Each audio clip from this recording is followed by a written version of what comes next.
lahir pada tanggal 31 Maret tahun 1888 di Desa Tambak Beras, Jombang, Jawa Timur. Beliau lahir dari keluarga ulama yang taat beragama. Ayahnya, KH Hasbullah, adalah seorang kiai yang mengasuh pesantren di daerahnya. Sejak kecil, Wahab sudah terbiasa hidup dalam lingkungan yang penuh dengan pendidikan agama. Sebagai anak yang cerdas dan rajin, Wahab kecil belajar membaca Al-Quran, ilmu agama, dan nakhlak dari ayahnya. Namun, ia tidak merasa cukup hanya belajar di kampung halamannya.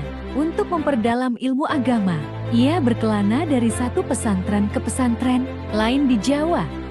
Ia belajar di pesantren Langitan Tuban, pesantren Mojosari Nganjuk, pesantren Siwalan Panji Sidoarjo, dan beberapa pesantren lainnya. Dari perjalanan tersebut, ia memperoleh banyak ilmu dan pengalaman. Kehausannya terhadap ilmu membuat Wahab Hasbullah memutuskan untuk melanjutkan pendidikan ke Makkah. Pada masa itu, perjalanan ke Makkah tidaklah mudah. Ia harus menempuh perjalanan jauh dengan kapal laut yang memakan waktu berbulan-bulan. Namun, semua kesulitan itu tidak menghalangi semangatnya untuk belajar. Di Makkah, Wahab Hasbullah belajar kepada banyak ulama besar dari berbagai negara. Selain mempelajari ilmu agama, ia juga melihat bagaimana umat Islam di berbagai belahan dunia berjuang untuk maju.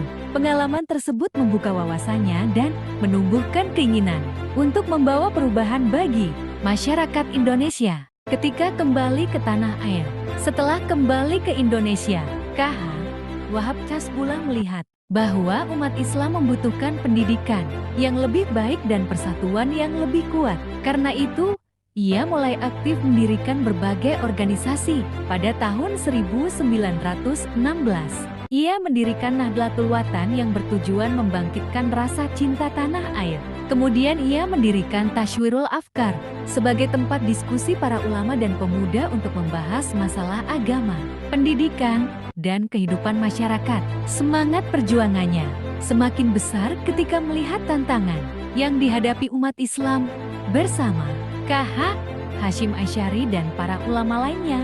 KH Wahab Hasbullah menggagas berdirinya Nahdlatul Ulama pada tahun ke-1926. Organisasi ini bertujuan menjaga ajaran Islam, Ahlus Sunnah wal Jamaah, memperkuat pendidikan pesantren, dan mempersatukan umat Islam Indonesia. Karena perannya yang sangat besar dalam proses pendiriannya, beliau sering disebut sebagai salah satu tokoh utama atau penggerak berdirinya NU. Hingga akhir hayatnya, beliau dikenal sebagai ulama yang sederhana, bijaksana, dan sangat peduli terhadap umat. KH Wahab Hasbullah wafat pada tanggal 29 Desember ke-1971 meskipun telah tiada. Jasa dan perjuangannya tetap dikenang oleh masyarakat Indonesia. Semangatnya dalam menuntut ilmu, mencintai tanah air, dan memajukan umat menjadi teladan bagi generasi sekarang dan yang akan datang. I just had to let you know you're